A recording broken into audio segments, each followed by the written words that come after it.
Welcome to NLTV and a social media update. Have with me today our new social media correspondent, Craig Taylor. Craig, welcome today. Hi there. So Craig, what is social media?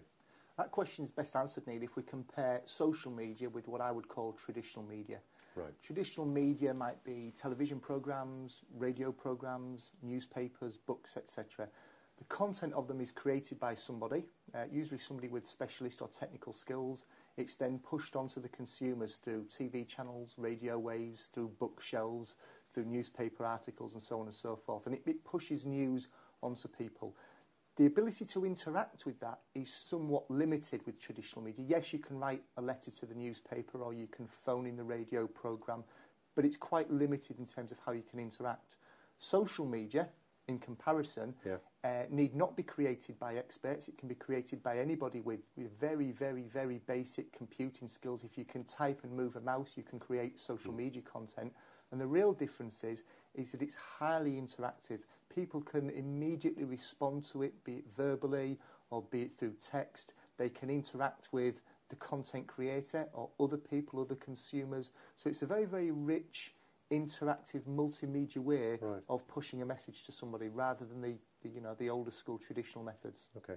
Now, bearing in mind we're working in an industry that is notoriously cautious, shall we say, about new types of media, why do you feel that we should be getting involved in this and embracing it?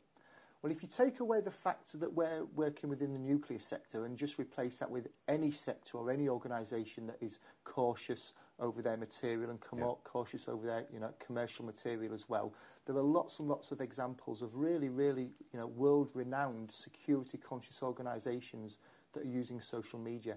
Here in the UK, we've got the Ministry of Justice. We've got Sellafield within the nuclear industry. They've got a social media presence.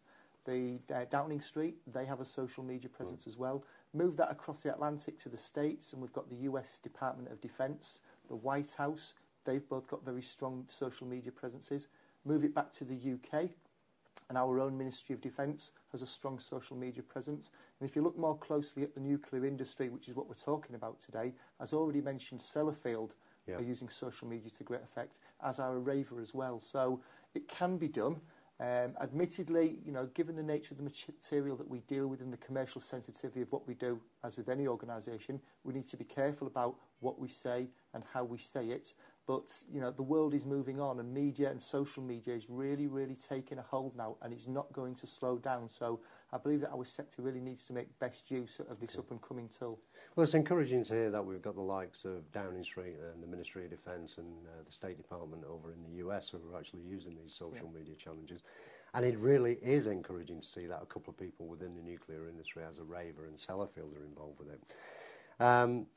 But, a lot of these organisations, and I hear it time and time again, are concerned that people are just going to spend all day interacting on either Twitter or Facebook or whatever the social media challenge is, social media platform is. How do we